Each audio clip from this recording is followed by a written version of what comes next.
Hello, everybody. Sorry for delay in my voice. I am officially live right now. Um, this is just a short video to answer any questions you want, personal questions about me, or anything you want. I just like to state, please make sure you follow the guidelines. No profanity unless something really is triggering you, then I'll let you know. But yeah, so I'm live for a reason. I can't really sleep that well. I just got done eating dinner. I gotta wash my plates, but I thought maybe I could talk for a bit. Maybe see what the heck's going on with my subscribers, considering the fact that I've lost a lot of them. Currently, I'm at 17 subscribers. My goal is to get to 100 still. Maybe to 1,000, who knows? um, it's just the blessing that I have to have a beautiful, talented woman in my life. You know, she means a lot to me, and I don't know what I would do without her. A lot of people say that I'm just reckless. I'm not that good of a person, but I've been through a lot recently. I mean, a stroke, heart attack, my grandma's death, uh, everything in the book you can imagine. And it hurts me because here I am, you know what I mean? Just processing about so many things. And, you know, I thought back about how many times I've been hurt, how many times I've hurt other people. And, I just want to say, I know how it feels, There's times where I, you know, get a little bit depressed still because, there's this one girl that I really love. And I want to prove to her how much I love her, but I don't want to be able to be hurt because I love that girl. You know, when I first started on this YouTube channel, I remember the first video I made about me and my mom. I just never thought I'd be so far as I am now, with 17 subscribers. There's so many people out there that I really want to be able to connect to, help, talk about things, I don't even care if it's like little things that, regard life. I mean, I'm only 21 years old almost. I'll be 21 in August. But, it's like I want to be able to put a smile on someone's face, I want to be able to make a smile on somebody that's watching this, have a smile on their face, knowing, well that there's always a better tomorrow available. You know, 3 years ago, I would not be the same.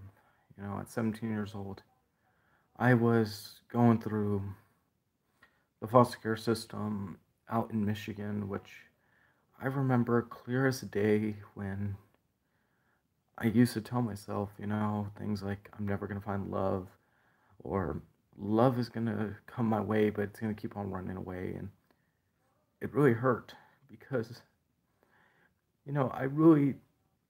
I cared about that person I cared, and I was hurt. I was devastated when, I came back to San Diego and here I am out of the foster care system, fresh off the bat, not knowing what to do, just told, all right, here's your life, good luck, And, I used to tell myself, I'm gonna be fine, but for the first year of my 18th birthday, around September of 2016, it's just like a couple months after my, friend told me about things. You know, he told me, Terrence, you need to find yourself a woman.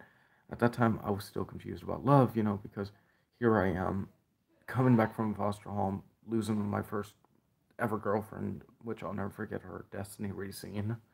We were together for 14 years from the time I was 3 years old till I was 17. Now, you guys ask, how is it humanly possible? Well, you know, there was love in there and all that, you know, but, you know, I went through a lot. And I told myself, I'm never gonna be hurt, you know, so I got married. For the first couple of months of the marriage, it was wonderful. The woman was in her late 20s. We had a child together, and I remember clear as day, and it hurt that I'm actually telling people this, but you know, I remember when me and her got divorced, and before she got the divorce, I remember she told me what she did to my child, and it hurts me to this day because, you know, the last time I remember seeing my little baby girl, you know, she was happy, she was smiling, she was giggling. You know how little babies do it, they coo and they ah and they do all this, you know, but it was just like so hurt because the girl that I was talking to, you know, wound up murdering my child. And, you know, I was like, how could you do such a selfish thing to a life? And when the San Diego PD was involved, she basically got out the house before the cops could stop her. She drove all the way out to a bridge in Coronado. And if you don't know where that is in San Diego, it's a little island on a little part of San Diego that's a different community. And basically, she killed herself. And, you know, for the longest time, I was still hurt because I was talking to this other girl, and I was so afraid to tell her, you know, the truth. So I lied to her. I told her, you know, I'm a virgin. I've never done it, or things that, you know, you would think, well, wait a minute, you know, how in the world is Terrence, this 18-year-old man, you know, fresh out of high school, fresh out of foster care, you know, like starting things now. You know, the girl that I was talking to, well, yeah, she was a lot to me. And, you know, I loved her a lot. And I learned over time, like, as much as it hurts, I mean, I learned that people were, you know, saying shit behind her back. I mean, there was people telling me, has she lied to you about her age, or has she told you things that are not true? And I was like, what do you mean? And they're like, well, you know, she's a minor. And I was like, okay, what does it matter? You know, I was told growing up in the Mormon church that love is love, that Jesus Christ gives you it, you know, and that he died on our cross for us. And, you know, I was sitting there saying that why does it matter about a fucking age? But, you know, as time progressed, me and this girl start talking more and more. And, you know, I remember, I think it was mid-November of that year. It was pretty cold still out here in the Campo Boulevard area.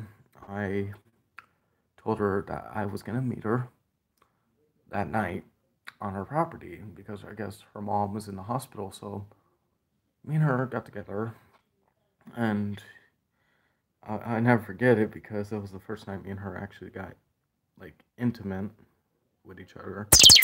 You know, it was like my first intimate level in over a span of over 2 years. It felt like to the point where, you know, this girl and me were talking periodically, and I just wanted to go further and further, you know, and basically the girl and me, we had sex, and it was, I gotta admit, for the first time in my life, I felt like the intimacy was so unique, you know, because I've never been so intimate with somebody. And, we just kept on talking. And, here in this year, it was like hard for me because I was still confused. Like, is it wrong? Is it right? Is it something that I'm given? You know what I mean? Do I have a free will to allow it?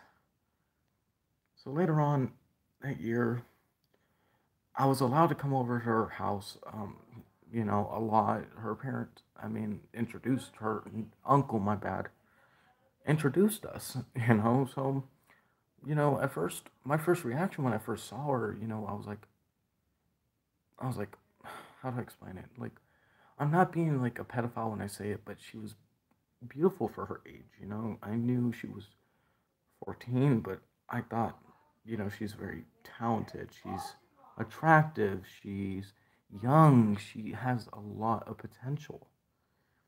But the thing was, I didn't want to show those feelings out in front of her family. But, when you try to sneak around a back, like a shed or something, or a trailer, or walk around the property to make it look like we were doing something like progressive or walk her nephew. Well, in reality, we were, trying to make love as much as we could because of our separation being 7 miles away from each other. So, around my 19th birthday, we ran into each other again, this time in a casino. And I consider this actually the first time I actually talked to her officially because, the other times were just like side, I guess you can say, parts of my life. And, you know, if she's watching this, I really care about her a lot, but, I'm not going to be set up by the lies of people, and it's a shame that I can't even be near the area that I grew up in. I literally have to hide where I'm at. Her family has gone after my family, and I'll get into depth about it. Um, but basically, we started talking again. We started texting each other, called each other almost every freaking hour. We were just blowing each other's phones up, and at that time, I'm assuming, maybe her family was gonna really trip. Well, around mid that year, um, I was, I told her, I'm gonna grow a pair of balls. Let me walk you home from school. And she didn't want that because, her family already hated me for something me and her were caught doing. But I took a chance in a way because I sat there and I told myself, okay, this is where me and her need to connect. And so, you know, as I'm walking home from school that day, you know, we were drinking our monsters I bought, and she looked behind her. I meant in front of her, and in front of her was her uncle's car. Now, her uncle, oh, he despised me a lot. He hated me. He jumps out the car. He reaches for a bat. The bat never came out, though. Her cousin and her uncle attacked me. And as much as it hurts me to say this, it taught me a lesson. The sheriff came. The sheriff said basically he would have done the same to me because I'm considered a child molester. And I told myself, that's what I am then. And it hurts because, deep down inside, I've told my family about this girl that I've been talking to, and a lot of them are surprised, by it. They are actually more optimistic than my current problem that I'm going through. And my little brother, though, he denies a lot, but let me make it simple. I told him about this girl, and I won't say her real name, but her name is what do you call it? Um, I'm probably gonna get killed for this. I'm probably gonna get blocked and all that, but I don't care. It's time I just tell the truth, even if I go to jail for it. The girl I've been talking to, she's very beautiful. She's on my phone every minute. She's always around, and she has a meaning in this world that I'm finding. And she told me something, and I am hurt when I say this, but I have to expose the truth sooner or later. I can't hide it. But um, how do I say this? Um, basically, um,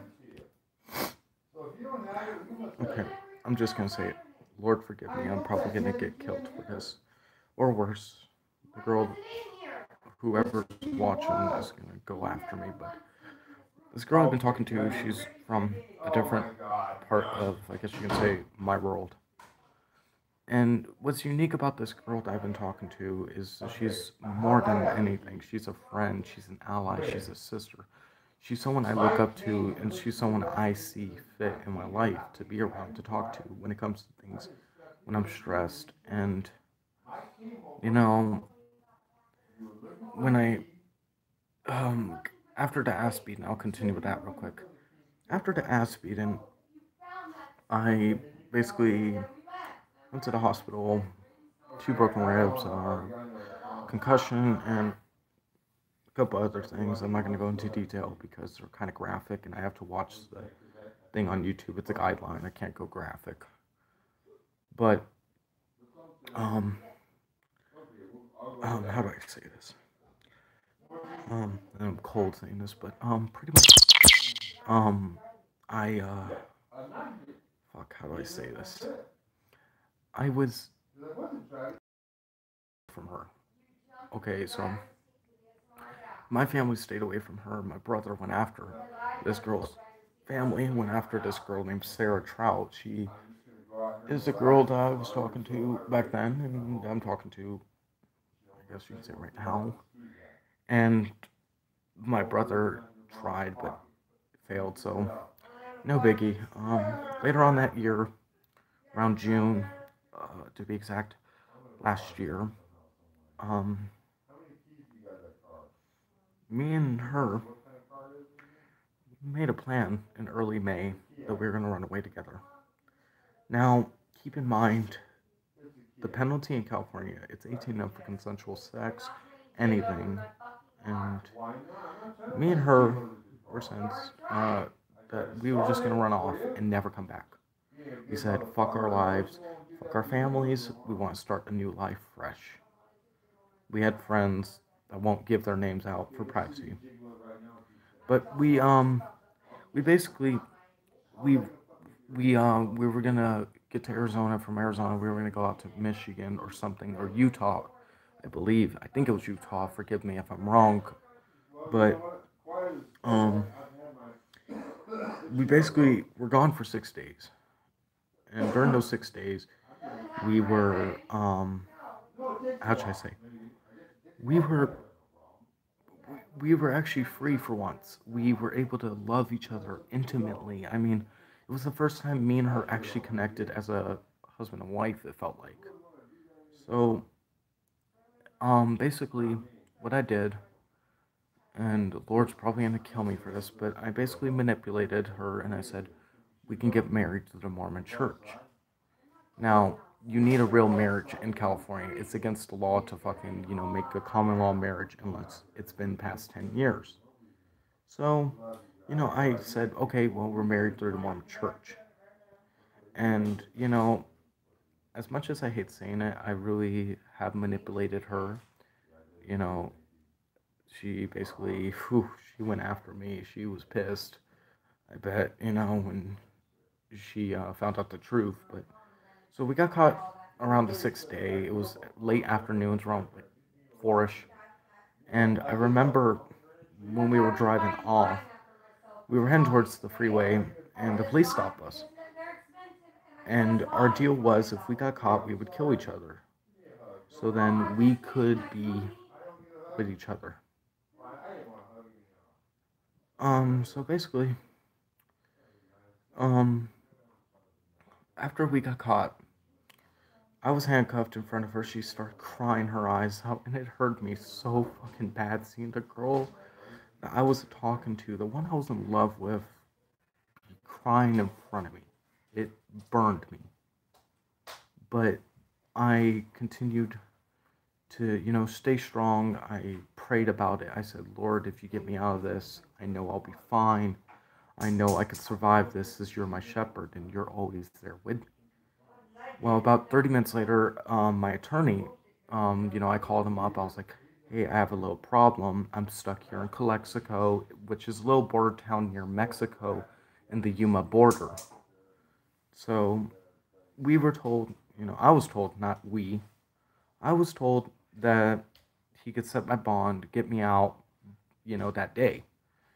So I was released, but he was like, it's going to be a tough case, Terrence, because you're looking at a lot of charges. And I said, well, what kind of charges am I looking at? And he said, well, you're looking at kidnapping, statutory rape, grand theft auto, excessive force, and some other stuff, I guess, that contributed to this charge. So the girl and me, we weren't talking for a while. I mean, she was forced to block me. The last time we talked to each other was that day I got arrested, And I remember on my way back to San Diego the following week, weeks to follow. Forgive me, my Facebook's blowing me up. I'm not going to look at it. I'm just going to talk to you guys about this, y'all too. But basically, after a couple of weeks of being in our county jail, because the judge had to put me back in, it was mandatory, saying I can't let a sex offender out on the loose in California for our safety and your safety and the well-being of others.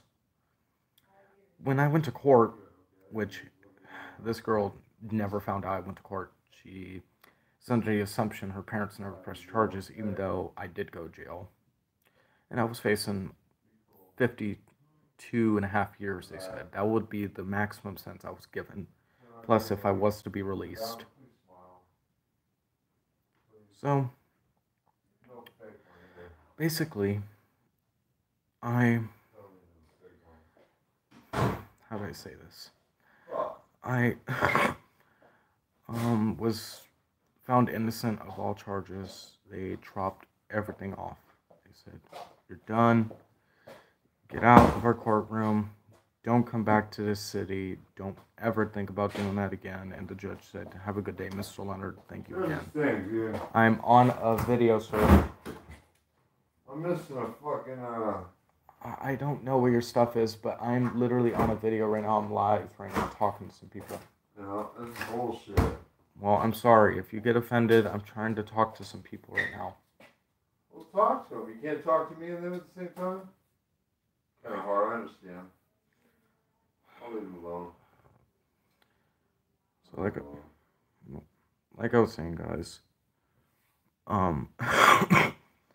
about 3 days after coming back to San Diego, I was forced to basically go homeless. For the first couple of days of being out on the street of San Diego, it was the most coldest, unbarren, hurting thing of my life, having to be in a cold street. And the girl that, was forced to block me, she unblocked me. She told me how much she missed me. She was grateful to see that I was alive. She was surprised that I still had the same phone as the one we got caught with, which is funny because to this day they still have my old phone case, which I want that back one day. But basically, after that, I found employment with the Metropolitan Transportation System again, after working with them beforehand, before all that happened. But, phone's dying. I'm going to try to make this brief, guys. But, basically went to work with MTS. While still staying homeless, I was going in and out of friends' houses and everything. Um, yeah, basically around mid, I'd say this, no, September of last year, I lost my job with transit. I had no money. I had nothing. I was struggling financially to stabilize myself. So what I did is I went into this program called the Alpha Project Bridge Shelter, um, and told them my situation. Now, they were laughing at first because they're like, oh, great, it's just another fucking psychotic idiot. But after a couple months, from September to November of last year, I kept on going to their gate, and on November 9th of last year, they admitted me into their programming.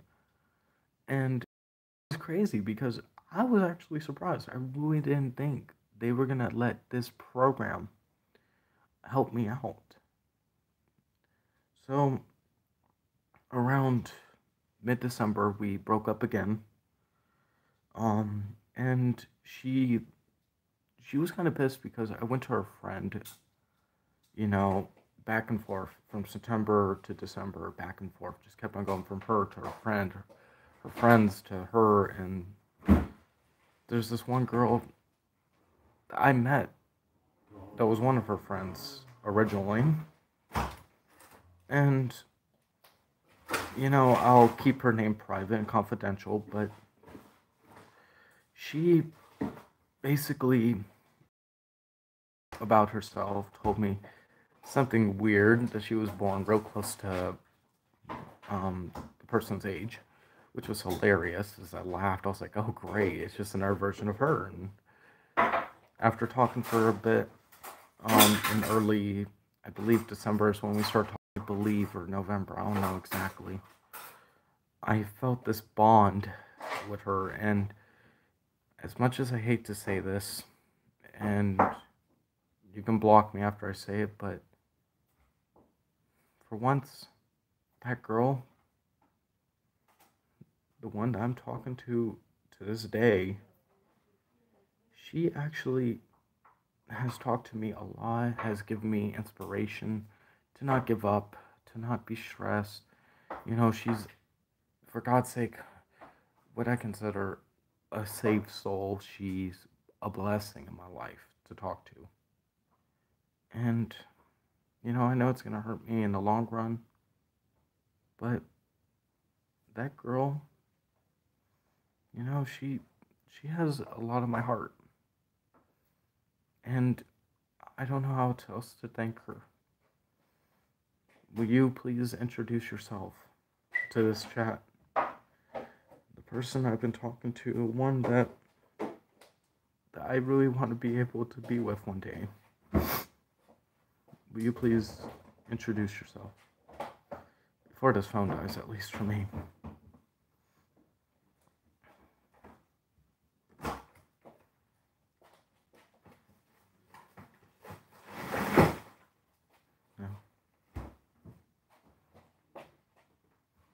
Looks like somebody's in their feelings.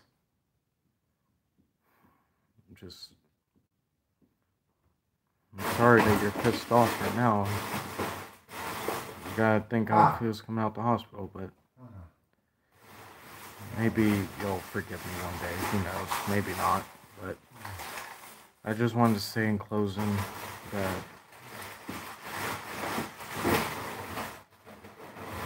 I'm just gonna briefly state that thank you for all those that watched this video. Please comment, subscribe what you want to talk about.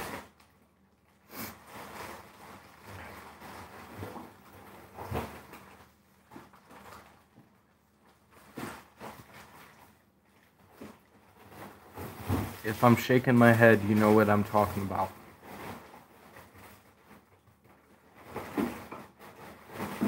Yes.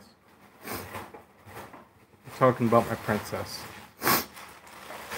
My queen, my everlasting soulmate. The one that hopefully is not going to break me. Yes. So, I'm going to make it brief. If you guys want to talk more, I'm always going to be on here or on my Facebook. Please comment, like, whatever you want to talk about, and I'll try to get to it in the video next.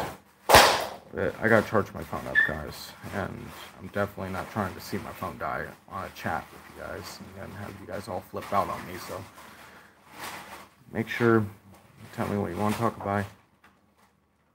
That's not a real name, by the way. Let's see how smart you are, Sarah.